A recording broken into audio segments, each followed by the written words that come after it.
Hi, everybody. Nick Blazier here with another position analysis video. Today I'm looking at a fairly early game 5-1. And of course, probably the natural looking play is to unstack 13 to 8. But I saw a bunch of reasons for a tempo hit in this too. Maybe that looks like the natural play if you focus in on the opponent's structure over here on the other side of the board. Proving. So, yeah, we'll talk about the ideas going on here. Real quickly, though, just want to remind you that coming up soon is the Cherry Blossom Tournament in Virginia. So that one's going to be in mid to late April. I'll be there. We'll be doing some cool things with commentary. Come check it out.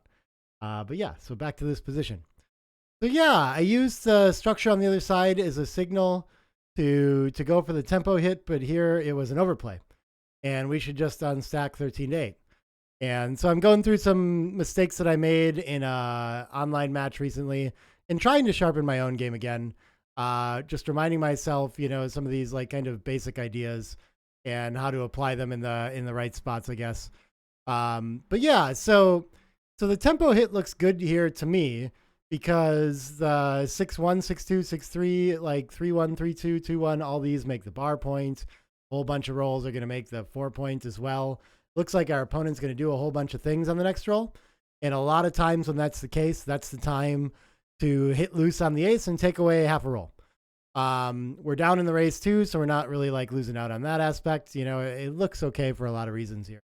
But I think there's a couple themes here why this tempo hit is not okay in this particular position.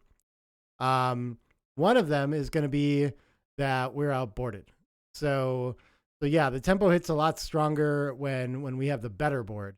So I'm not sure we can toy around with this to try to make example position where the race is similar, but yeah, and like the tempo hit's still gonna be like kind of strong because our opponent's building a lot. So maybe something like this. Does the tempo hit get stronger if we look at this position? It's the last spare on the ace, so maybe not. Maybe we can come down here somehow. Now we're slightly ahead in the race, but we have the better board and we're preventing. And so it gets in range, but it's still a little bit weak here. Okay. So we found like some sort of feature where even though we're ahead in the race, we don't mind going for the tempo hit to prevent the structure there. We found one thing that can help us kind of figure out when the tempo hit's good and when it might not be called for. I did actually play into one other feature of this position that I noticed was very big here. Is that we actually have this super stack, a 6 stack, and only a 3 on the 8. So this distribution 13 to 8 is very strong. So what if we just change that? We're closer in the race, so maybe we prefer to hit a little bit less here. We can run it here and see that it's gotten in range. And maybe if we find some way to give those 5 pips back to our opponent, something like this. I guess there's less numbers that make the bar point, but it probably equalizes reasonably well. And it's getting in range here.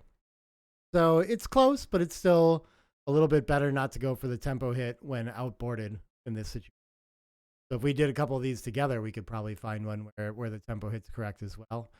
But one last feature that I really didn't occur to me to look for is actually this blot on the 9 point. So if our opponent does one of these good rolls where they like make a point, well, we still get a direct shot, all the time here. So I guess the tempo hit's a little less called for when that's. So if we just clean this up, what does that do to the equities there too? Still correct to play 13 to 8 because of the other features that we pointed out, but this is another one that brings it a little closer in range. So maybe if we just fix all those things all at once, like give ourselves, we'll try this board here. And so we did unstack and we want our opponent to not have the, we'll give them this. Maybe here we want them to be ahead in the whole bunch. So maybe if we fix all 3 features, we have the better board, we're not in stacking as well, and our opponent doesn't have this block. Yeah, so now we finally get the tempo hit to jump way into the lead in a position like this, even though we can even out 13. So yeah, it's called for there, but it seems like maybe one of the all the features at once were kind of pointing to not making a play like this. I'm not sure too if that somewhat, but if we take a couple numbers away, it gets a little weaker to tempo hit again. But yeah, so this was the theme that I was seeing in this position. But I didn't notice all those different ways that it changed and why we should maybe some even more basic ideas in backgammon would lead you to less desiring the tempo. And so I allowed this like searching for the tempo hit to find this play when a simple safe versus bold criteria might have pointed me to the simpler play. Not going right. So yeah, it's a very interesting one to me, and it shows kind of where various pieces of information fall in the hierarchy of it too. If we kind of play around with each little feature of this position at one at a time, we start to figure out which things overrule which things. And actually, maybe all of these things were relatively equal, and we had more of them pointing towards non-tempo hit. The unstacking that we get to do, the extra blot here, better board.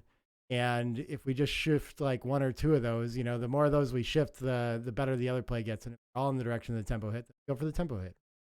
So yeah, I hope that gives you some better tools to figure out when you should be looking for those loose hits on the ace, and how to not overmake that play too, and how to pick out the right play for the current position. All right.